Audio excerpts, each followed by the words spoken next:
Here's what's coming up on episode 182, the second half of my conversation with Lonnie Scott. One day I was working with her in session and I said, I want you to remember what it feels like to have the wind on your face when you're riding a horse at just the pace that you like. And something happened. We created a medical miracle that I'm sure I couldn't replicate. Karl has got a GoPro strapped to his chest. He's got cameras pointed at his face. I've got a camera here. It is the most anti-hypnotic situation. The weirdest thing about that was I'd say, Karl, what about this? Okay, I'll go look. And then you would hear footsteps running upstairs in the house we were in. That's right. I forgot about that.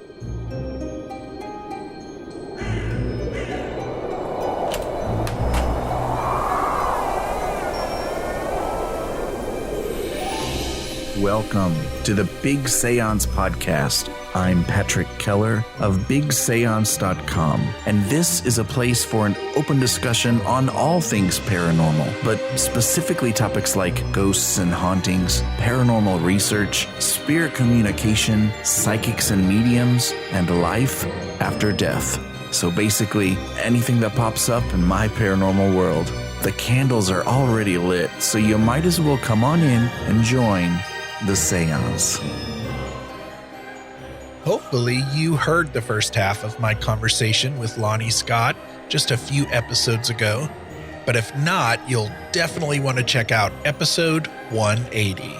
In that episode, we talked a lot about heathenry, and his full bio is at the beginning of that episode as well.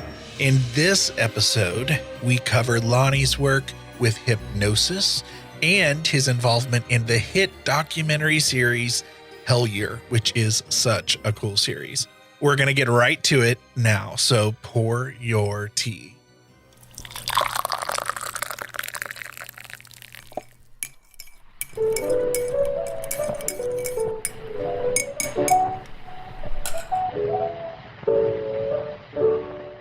I want to make sure that we have a chance to talk about a project, a really cool project that you were involved in that a lot of listeners have probably checked out. And that is your hypnotism and your involvement in Hellier with Greg and Dana Newkirk.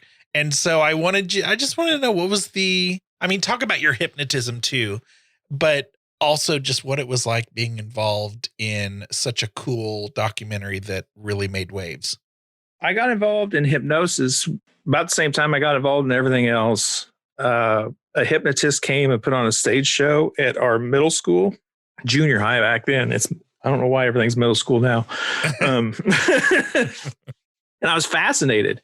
Now, remember, I was a young dude, really fascinated with the mysteries of the occult and magic. And here was a guy telling someone to do something and they did it. And I thought, that's the badass wizard right there. And I want to know how he did it. Yeah.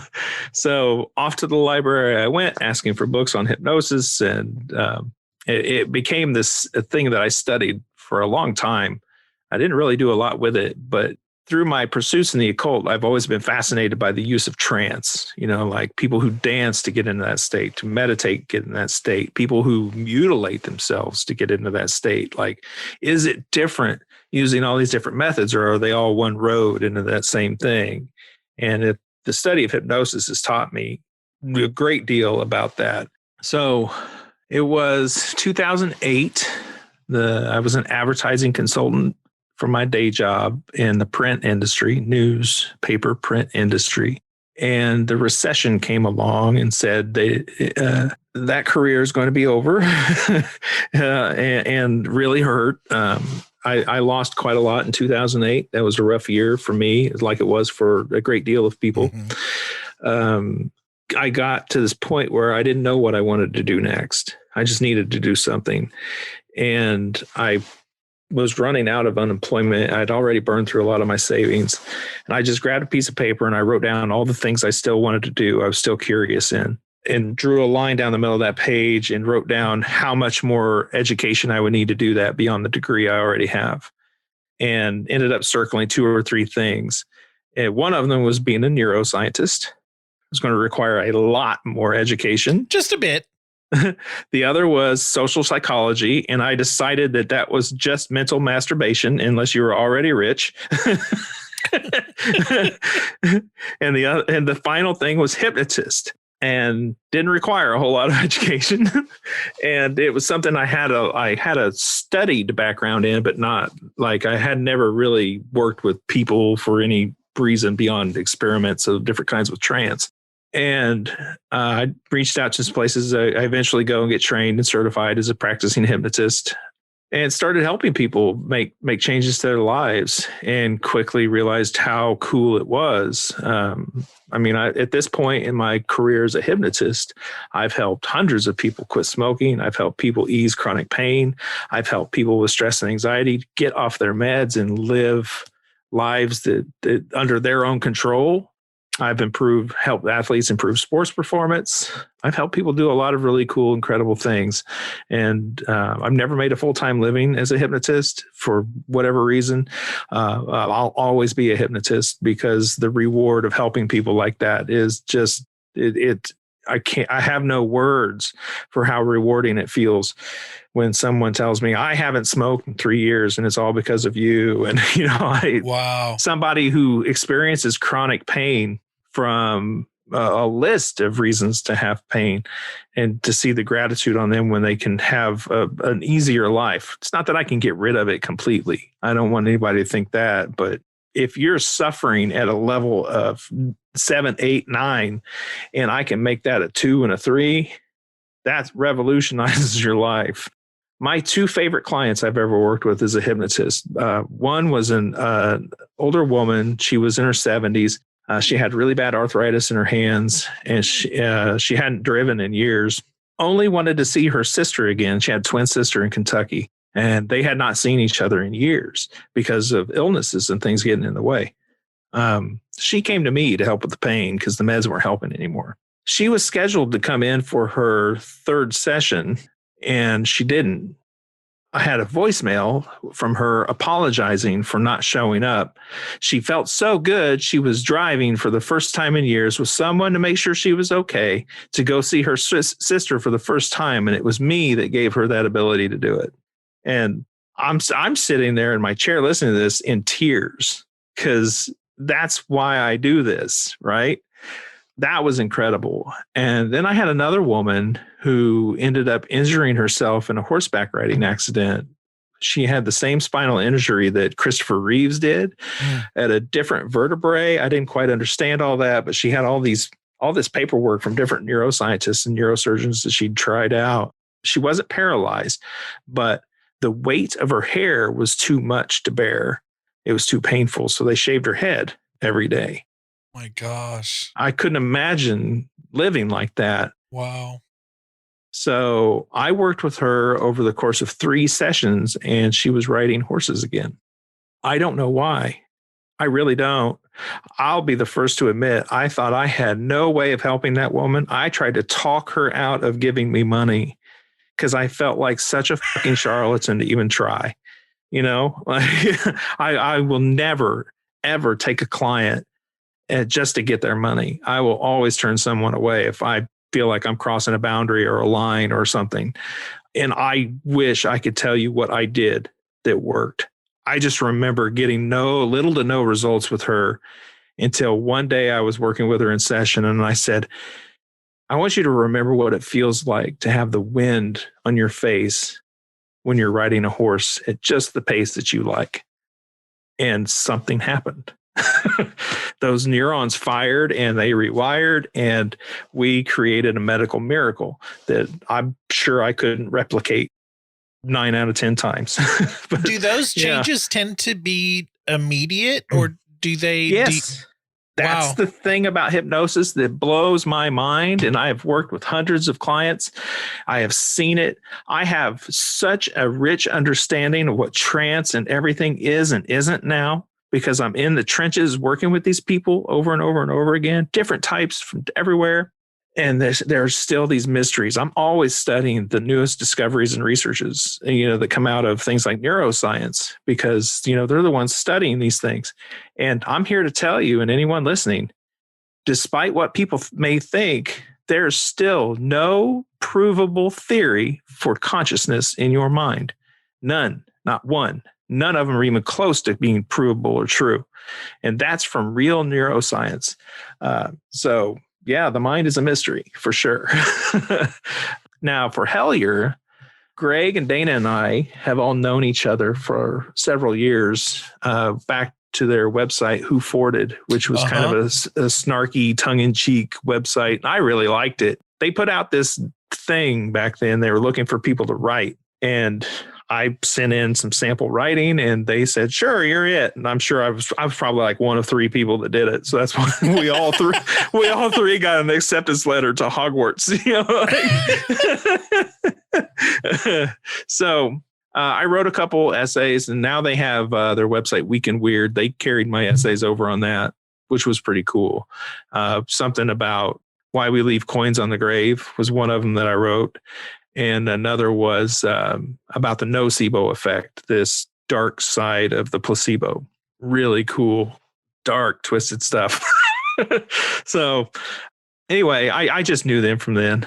We got this idea between Greg and I. They were filming the Planet Weird project, which was supposed to be this documentary series. And then some of that footage made it into Hellier from different things. They were just going to interview a vampire and talk to Bigfoot hunters and go find weird people.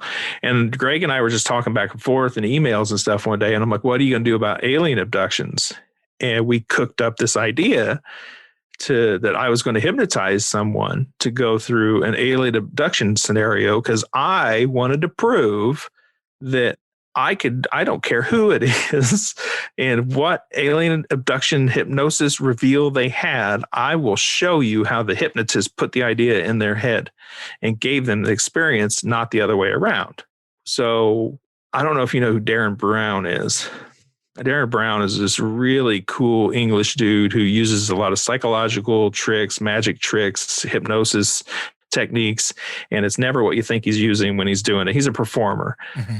But he did this show called Svengali, and it's still this day one of my top 5 favorite things ever for people out there. And it's about this doll, and it has this whole story attached to how the doll maker made the doll, and it started to come to life. And Darren's show is all about this doll coming to life and doing these things, and it's got this real creepy undertone. I would say so. Yeah. And it's a live show in front of an audience too, right? And it's probably out there on YouTube or Netflix, but at this point, highly, highly, highly recommend people go out and watch it. Anyway, I'm watching this stuff several times in a row, and I'm getting this creepy undertone is like sticking in the back of my head when I go to the hotel room and knock on the door and "Hey, I'm here." And it's the first time Greg and Dana and I had ever met in person.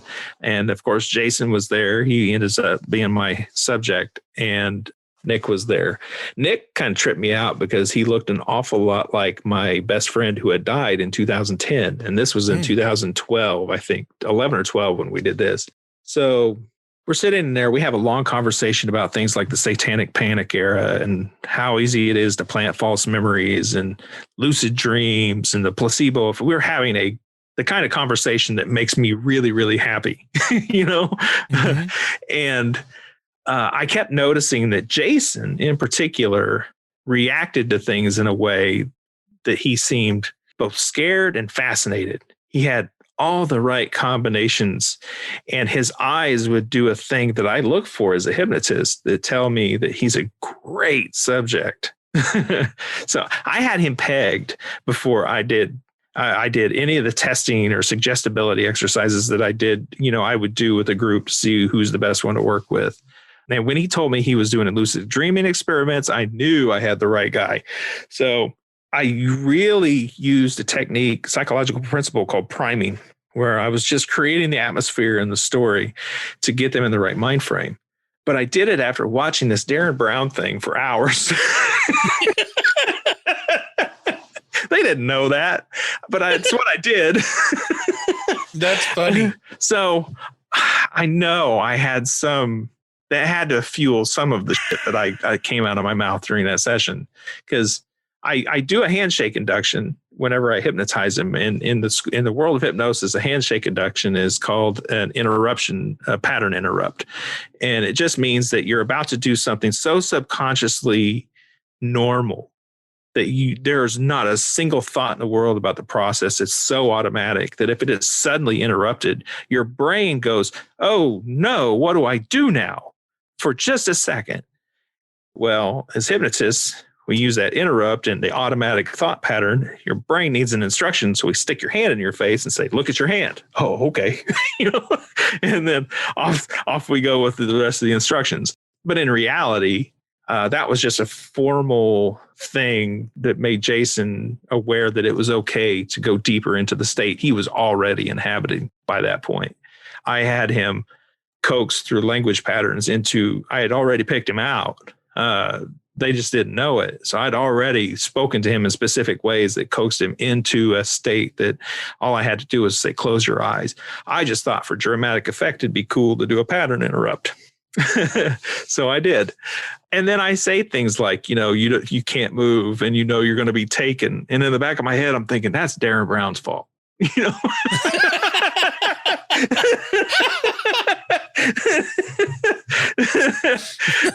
He put me in this dark mood. That's Darren's fault. Anyway, we conducted that experiment, and Greg and Dana called it, in many places, the scariest thing they'd ever witnessed. They only show it one time that I'm aware of. After that, at I can't think of the name of the event, but it's like a big horror festival, I think in Kentucky every year, right? Like the horror version of Comic-Con or something. And they do a black and white screening and call it How to Get Abducted by Aliens. And apparently I wasn't there. Apparently it has this pretty cool, fearful reaction for people who watch. And then, of course, you get the skeptics and so on. At that time, and I don't know where these blog posts went because I went looking and I found some. People thought I was one of the men in black. I was wearing a long sleeve maroon polo shirt. I don't know where they get that from.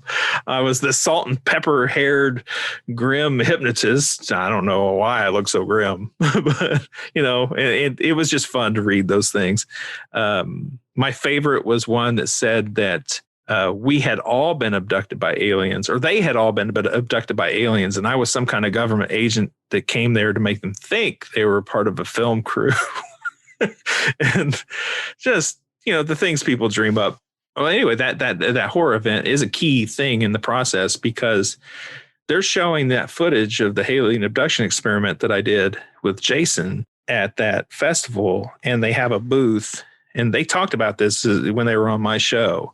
They had a few items that they had started collecting that people had given to them that were supposed to be haunted objects from different places. They had like a board from Amityville. I remember being one of them. And they had a sword, and I can't remember the original objects. They had them in the trunk of their car. There was there weren't very many of them at all. It's really grown into something amazing at this point.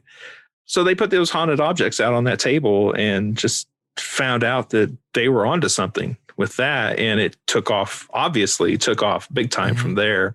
The thing with Hellier came about. I was so stoked.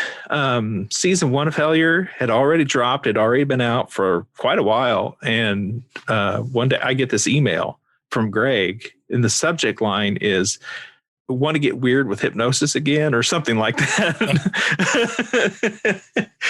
So I'm like, what are we doing? I opened it up because, Greg and I have talked back and forth over the years about doing something else. And I have this whole really spooky, scary thing that no one will ever come to me again as a client. It's just hypnotic. I call it hypnotic phenomena in the paranormal. And it leads to some really scary stuff. And I can't wait to do it again. I'll make sure you see it next time, Patrick. Yes. So this thing, we didn't know exactly what we wanted to do. We just knew we were going to do something hypnosis and trance related for the second season of Hellier. And it comes down to, we want to see if we can put someone in that trance state and have them access information that they may not have gotten otherwise that ends up turning out to be true. So this fits well within my spiritual framework. Just real quick, that world tree that I talk about, I don't call it the world tree in my magical thinking and operations. For me, I call that the field. It's just everything and everywhere everything's connected. Get that concept from Aiden Wachter. And it just fits so perfectly. And within the field, we are all connected in different ways. So I think absolutely you could go into a trance and access more spiritual elements of the field and get information because everything is connected, right? This to me is one of the reasons why divination works.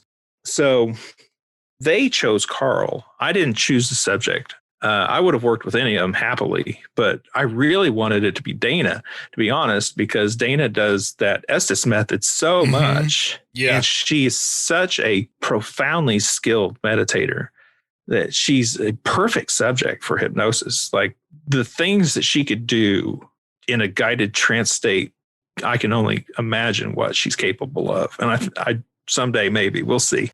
But they chose Karl because Karl is essentially the most skeptic of the whole group. They're all great people, but Karl definitely is. He's the stoic camera guy in a lot of ways. He's the producer. I love Karl. Yeah. Oh, I love Karl. He's a fantastic human being. I won't tell you where he worked gaining money to buy the equipment. I will only tell you, as I've told him time and time again, they don't deserve him.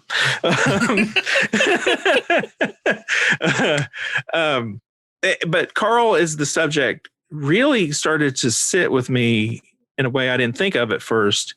And the way I approached it, because I started thinking about it, like what makes Karl, I'm not thinking about him as the skeptic being the perfect reason. Like, what is the perfect reason I could work with him? And it occurs to me, Karl is the eyes of the whole project. There are things that have gone on in the Hellier project that only Greg and Dana were a part of, only, Connor was a part of, only Tyler, only them as a group, the different scenarios. But Karl has seen every second of every minute of everything that's been filmed because he both films it with this harness that he wears and he puts it together as the filmmaker. He decides what goes in, what goes out. He has to watch it. Who knows how many times? It's not like you and I putting a podcast together and looking for burps, hiccups, and farts and stuff. Like he's putting together a cinematic, what ends up being this beautiful cinematic experience. And I sincerely hope Karl ends up so successful as a filmmaker that he gets all the dues and credits he richly deserves. Such a fantastic human being and what amazing talent. Karl agrees to be the subject, and I hypnotize him with that theory in mind that he is the eyes. He's the witness. I think that's what I ended up calling him. It was the witness. And I kept driving that home as we were doing it. Now, while we're doing this, everybody is Tyler and Dana. They're watching. I'm working with him. Greg has got scribbling notes frantically with everything that's happening. And he keeps coming over and whispering in this ear, ask him about Terry wrist. Ask him about, he's got all these great ideas. Uh-huh. And Karl has got a GoPro strapped to his chest. He's got cameras pointed at his face. I've got a camera here. It is the most anti-hypnotic situation that anyone could be in. And he's such a trooper, man. He put every bit of effort into it. And I remember Karl and Connor are the ones who created the Estes method.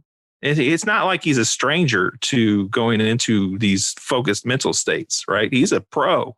Mm-hmm. I think people forget that about him too. The dude is super multidimensional.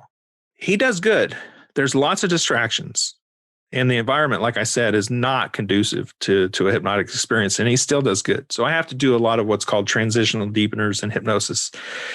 I'll notice him being a little too aware of the surroundings. So it'd be like, okay, in 3, 2, 1, this, and in 3, 2, 1, that. Just transitional deepeners that remind the subconscious mind and the conscious experience, oh yeah, we were doing this thing. Karl had this really cool thing going though. For him, he described being in a library, and I would ask him a question and he would have to go run and find the book that had the answer. And then he would be looking in the book for the answer. The weirdest thing about that was I'd say, Karl, what about this? Okay, I'll go look. And then you would hear footsteps running upstairs in the house we were in. That's right. I forgot about that. And then you'd hear him coming back. And he'd be like, okay, I found it. Like, weird. So weird. It was cool. I don't know what who knows? The world is so much stranger than any of us are going to figure out. I completely forgot about that.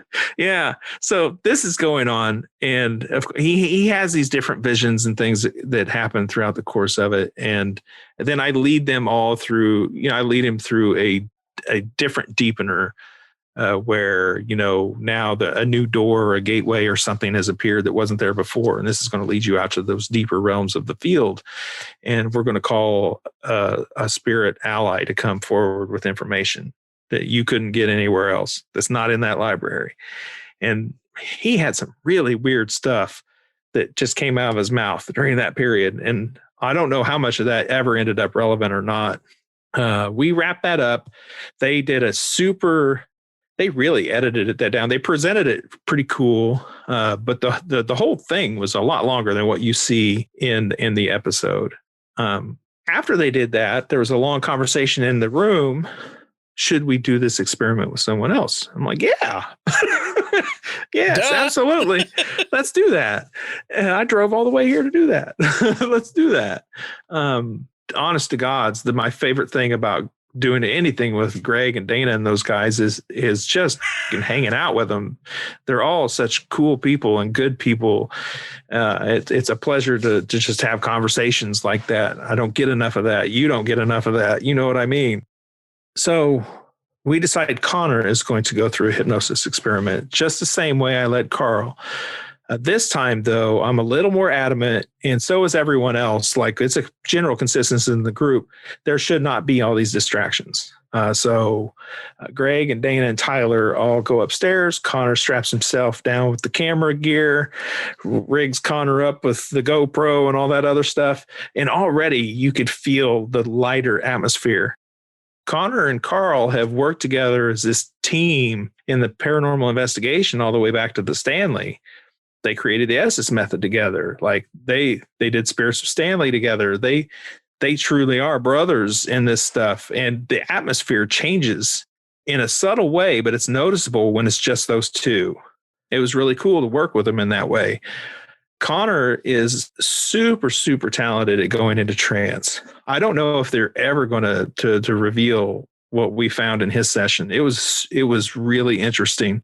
I sound like an idiot, I'm sure, because they're all mic'd. We're all mic'd up. I've got a mic here. He's got a mic on him. Like, Karl can hear everything just fine, but Connor speaks so softly when he's in this trance that I have to keep saying, repeat that, or what'd you say? Or, like, I can't hear him.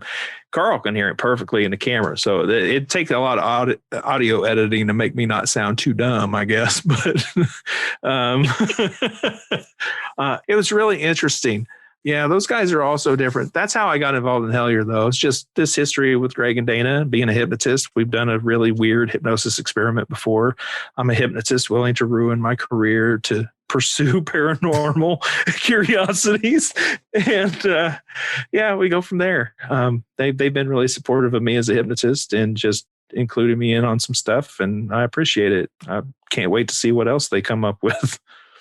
Yeah, that's cool to hear some of the background of that. Yeah, they are fascinating, cool people. I have followed Karl for a long time, since whatever Ghost Hunter season he was the competition, or yeah, he won the competition. Whatever that was. When I walked into the house we did the filming at was around Somerset, but it wasn't in Somerset, Kentucky. It's way out in the sticks by this beautiful river. And like, there was a waterfall that wasn't far from there. It was beautiful, man. So beautiful.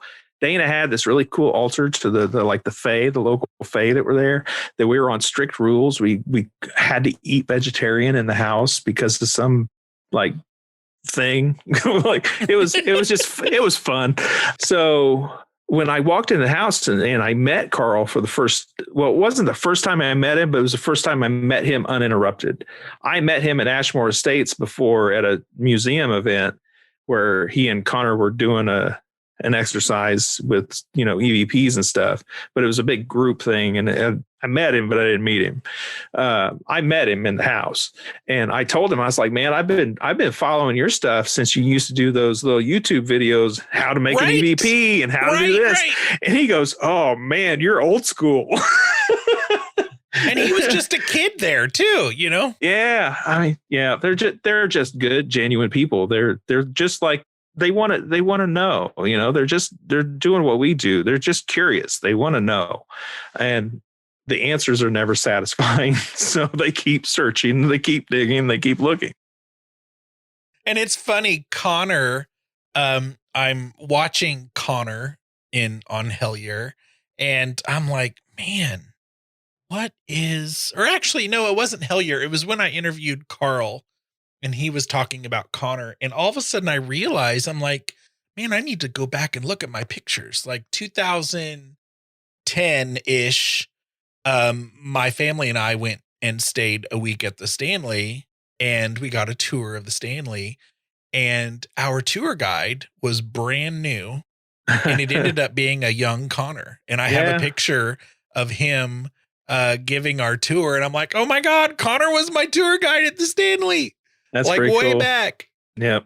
And Connor is as talented as all they are. And don't get me wrong, he is too, but like Connor is just the sweetest human being I've ever met. The kindest, gentlest human being I have ever met. And I'd go to war to protect that dude. He's just a good dude. That's awesome. What is your most treasured possession? My most treasured possession. Oh, I can only pick one. Okay, I'll give you two if you have to. Oh, man. Well, gut instinct, the thing that came to me right away when you said that, I was like, I would never lose this thing, is this, as soon as I can wrestle it out from around my neck, is my Mjolnir pendant. Can you see that? Okay. Yeah. Yeah. That is modeled after one that was found in a 8th or 9th century Danish Viking grave. Have a lot of ancestry down that line. Yeah. And of course, I told you Mjolnir being the weapon of the gods, Thor's hammer, the thing that defends all the realms from total destruction, right?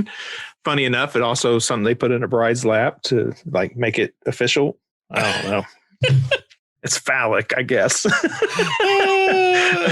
So that's certainly one. I ordered it from a company that hand makes all their items. They're also practicing heathens.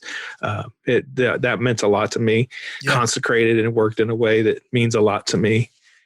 I think the other, if we're going into possessions, just things that I have, I'm gonna have to go with my guitar.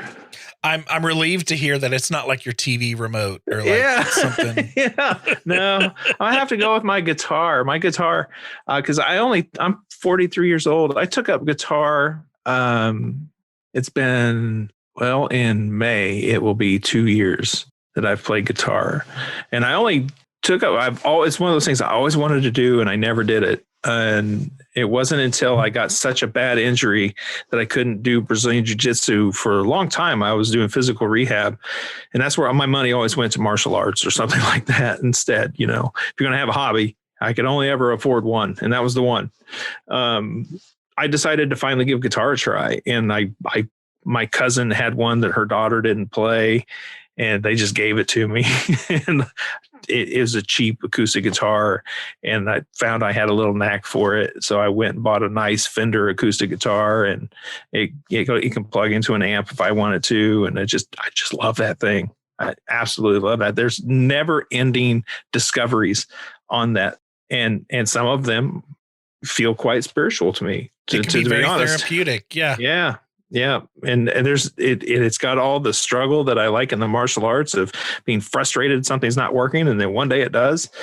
A major being one of those first things that really work for me. Bar chords are now the enemy I fight. So, yeah.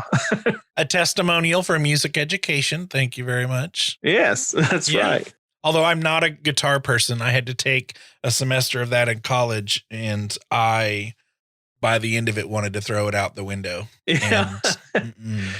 Yeah. And I think as a person who played piano his whole life, it's just there's something about this going from this to like this that like doesn't translate. It's just it's weird. It's a shame people won't see you doing that. Yeah. And I'm sure it was really accurate too. Yeah. That's the strangest shaped guitar I've ever seen.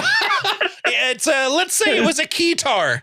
Yeah. It was a keytar. That's what it was.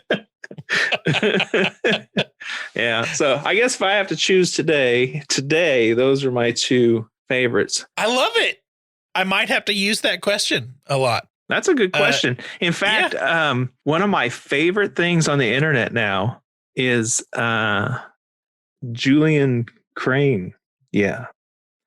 He has this YouTube thing. They're little like 3, 4, 5 minute interviews.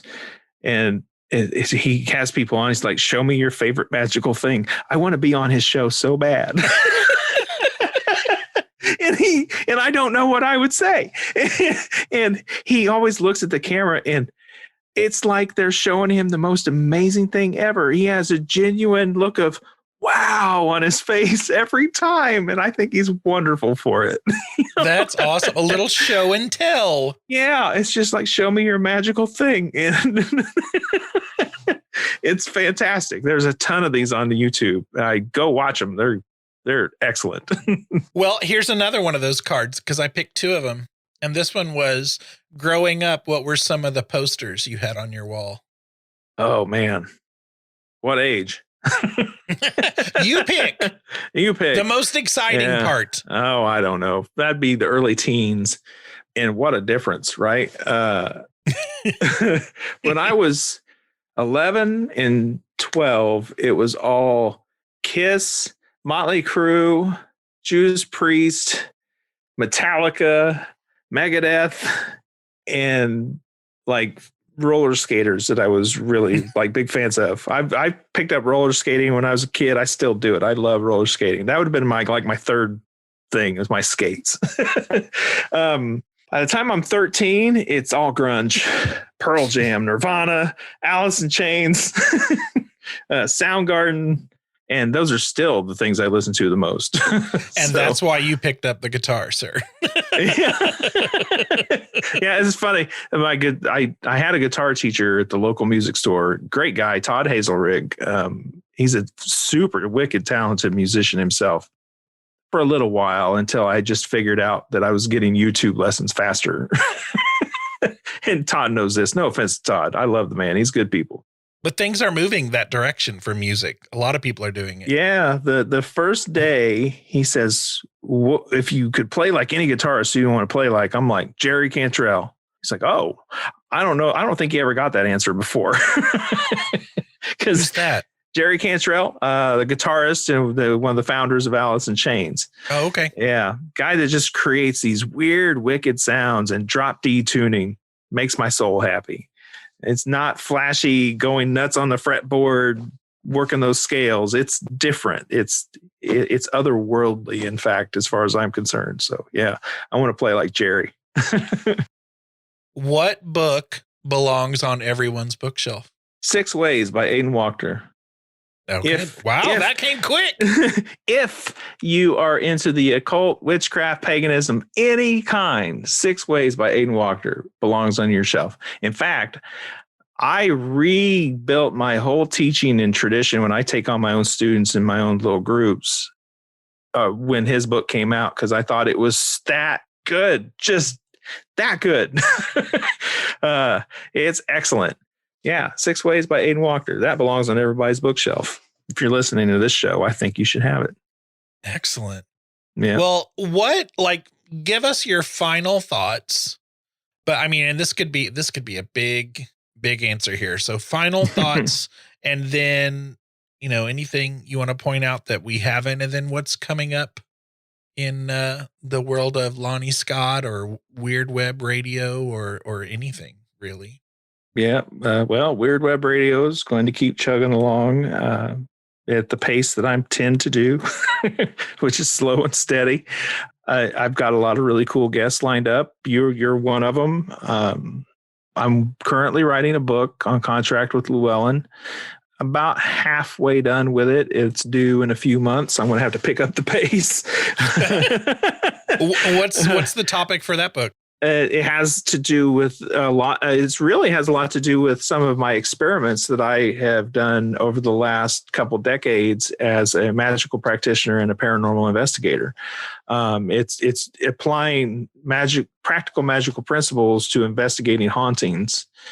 The premise that I operate under, and I have for years now, and I've not come up with a better reason than this for the way things are, and it's going to make people mad. Oh, it's going to make people so mad.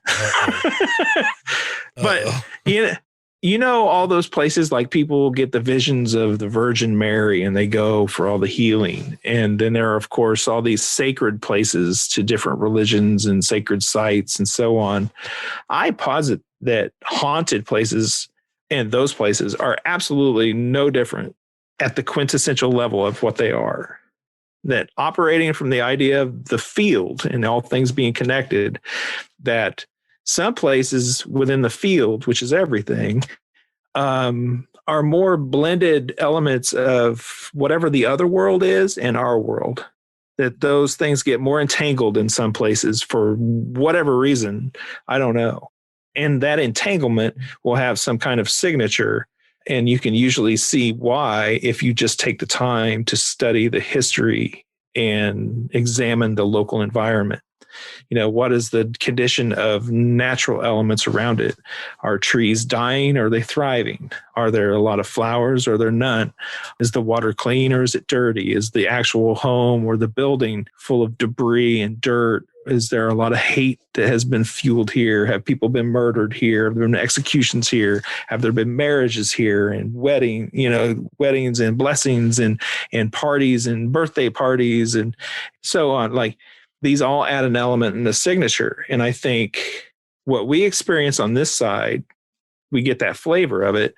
On the other side, I think it could be, I don't think the other side is a mirror to our realm. I just don't. I think there might be something like that between them, but you know, this is absolute theory here. The imaginings of Lonnie is what the other world might be. I just think that whether one or the other is the cause of what you see on one or the other side. Let's say you go to a place that has been used as a secret toxic dump by the government for the last 40 years, and it's been exposed by some brave journalist. And the people who have lived in that area have had these weird illnesses, and they also report really strange paranormal occurrences over this period of time. We are paranormal investigators and magical practitioners, and we go in there and we're trying to figure out what sort of spirits actually exist there, what kind of intelligent entities have been attached to the place or move through the place even, maybe not even be attached. Is there a chance to make an ally out of any of them? Can we consecrate or build an object of magical significance from that environment and take it with us? Do we want to create a link to that environment to our own altar for magical purposes? Do we want to go into that realm and help clean it up and change that energetic signature and turn it into something more positive? All those things are on the table, right? So if we could see, you know, the field is more entangled there, other world and our world. If we could see what was happening on the other world side of events, on our side, it might be an impoverished collection of neighborhoods who are suffering under this toxic influence. On the other side, it might be a giant garbage dump or the seediest, nastiest, grossest version of an elven biker bar with demonic fire-breathing horrors. You know, like that's what it might look like on their side. And paranormal investigator Bob comes in and says, "Oh, I'm going to get rid of that ghost for you that's been giving you all those problems," and does all the investigation and does whatever blessing he has. Go into the light, Carol Ann. And Carol Ann goes into the light. And 2 weeks later, the homeowner's like, Paranormal Bob helped, but now it's happening again. So Paranormal Steve comes along. Well, I'm going to help you. Go into the light, Carol Ann. And Carol Ann goes into the light, and on and on and on the cycle goes. It's because this is where I think people get things wrong sometimes when they research the locality and look for the tragedy and the horror and say, oh, this person died tragically. They must be stuck here and haunting the place. Or, or it left a tragic signature on the place and it changed the energetic nature of that entanglement just enough that now spirits who are attracted to that kind of energy signature are visiting the seedy bar on the other side. That's the version of your house on this side, and with the things, and the energies are moving back and forth. The next level of that is some people, and animals, birds, everything. Like some think if you have a lot of crows in an area, you probably have a lot more weird going on. Like I don't know what the polar opposite of crows are in the animal world, but maybe it's a sloth. Sloths don't have ghosts, like things are too chill for their environment. I don't know. But the moral of the story is we don't know everything. Yeah. So I have noticed, though, over the years that some people, give me 3 people. One person can go into this paranormal scenario and come back and say, I don't understand why you people believe in any of this. You're stupid. Nothing's happening. You're wrong. The second person can go in, come back and be like, I felt kind of weird. I didn't see or hear anything. I just got a lot of weird feelings. I don't know. Maybe it's just like electromagnetism moving through made me feel weird. I read about that in a magazine once. Third person goes in, comes back, goes, it's a horror show.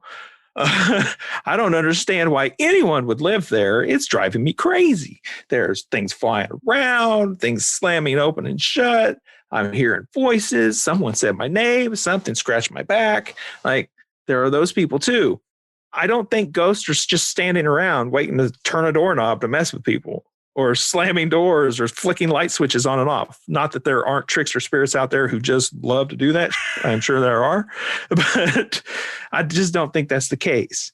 I think that entanglement, just like music in a lot of ways, can be turned up and amplified, get a clearer signal by some people or animals interacting. Maybe probably different kinds of plant life have this effect too. And other people, animals, plant life, and so on. You think of things like salt. Salt is supposed to like deaden and like cleanse curses away and things like that. Running water is supposed to protect you from certain things crossing over. Like it's not just us, it's different elements of the world have this ability to stop things or amplify them. And that entanglement is always there waiting in certain places to just be turned on or turned off, be transformed by changing the environment and so on. It can be, and I'm saying it can be interacted with magically and should be interacted with magically. What that makes me think of in a much less deep way is, the way my brain works. There might be a location where there's some weird or, haunted type activity. And let's say this is a 300-year-old location with lots of history. But because Elvis was there one day, he just came in to use the restroom or something one day at this building. Of course, there's going to be 16 paranormal TV shows there saying, oh, well, of course, this is Elvis's ghost, yeah, just because. And it's like, yeah. Focus, people, that like he doesn't have anything to do with this place. Like there's so many things it could be, but we're now creating this ghost of Elvis. That's yet another layer of all this paranormal stuff. There are times probably when we do create that just enough of it. Think of servitor creation and chaos magic. People often get that conflated with tulpas. They are not the same thing. Read more books. That's all I'm going to say. There's probably instances of that. I don't know, but through things like contagion, things that come in contact with each other or often stay in contact somehow. Maybe one of my favorite jokes is living in Central Illinois. you can't go 100 yards without a sign that says like Lincoln shook someone's hand here. Lincoln stayed overnight in this room. Lincoln took a shit here. Like, so on and so on and so on. Well, it's Lincoln, Lincoln, Lincoln, Lincoln, all the way to Springfield. Yeah, that's funny. Well, I totally crashed your final thoughts, and so I didn't mean to interrupt you. No, you're fine. Other than that, I've got the show, Weird Web Radio, always trying to provide interesting content, interview interesting people. And I've got the book coming out soon. There's an anthology out there called El Has a Blaze, a compendium of chaos heathenism. I've got an essay in there on some ancestral practice and ancestral healing, on how you can use specific techniques to transform the nasty stuff that you may have been handed down through your ancestors and transform it into something more positive for your descendants. Where can people find you on the socials? On the socials, Facebook, Instagram, the tweets. I tend to favor Facebook over all of them. I guess I'm not cool enough for Twitter and such. I'm on them, but I don't do a whole lot. So Weird Web Radio, I have a page and a group. I actually encourage people to join the Weird Web Radio group on Facebook. And then Weird Web Radio, and of course at Lonnie Scott on Instagram and Twitter. So yeah, if you want to be a friend on Facebook, hit me up. Just tell me Patrick sent you. Lonnie Scott, you rock.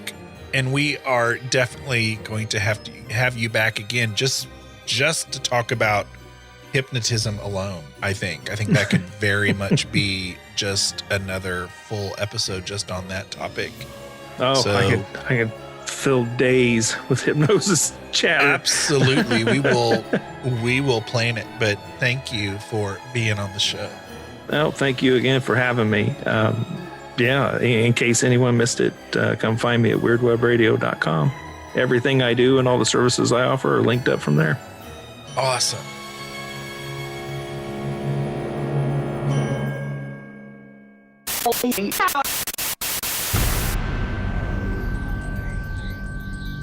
Thank you to the following super paranerds who support the show at patreon.com/Big Seance.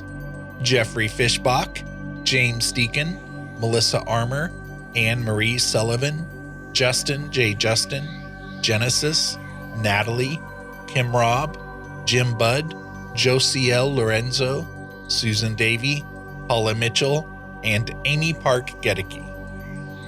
My supporters at the Parlor guest level, who can be found at bigseance.com/parlorguests, are Linda of ShimmeringMoons.com, Anne Rekovich of OzParatech.com, Christine Ferens, Jillian Martin, Mindy Kentop, Hope Battaglia, Cassie Keller, Diane Rax, Nettie, Dina DeCastro of Dina DeCastro Astrology, Peggy Hagan, Marion Hover Clairvoyant, Bruce Williams, Lena and John of Carbon Lilies, David Rubenstein, and Norman and Linda Keller.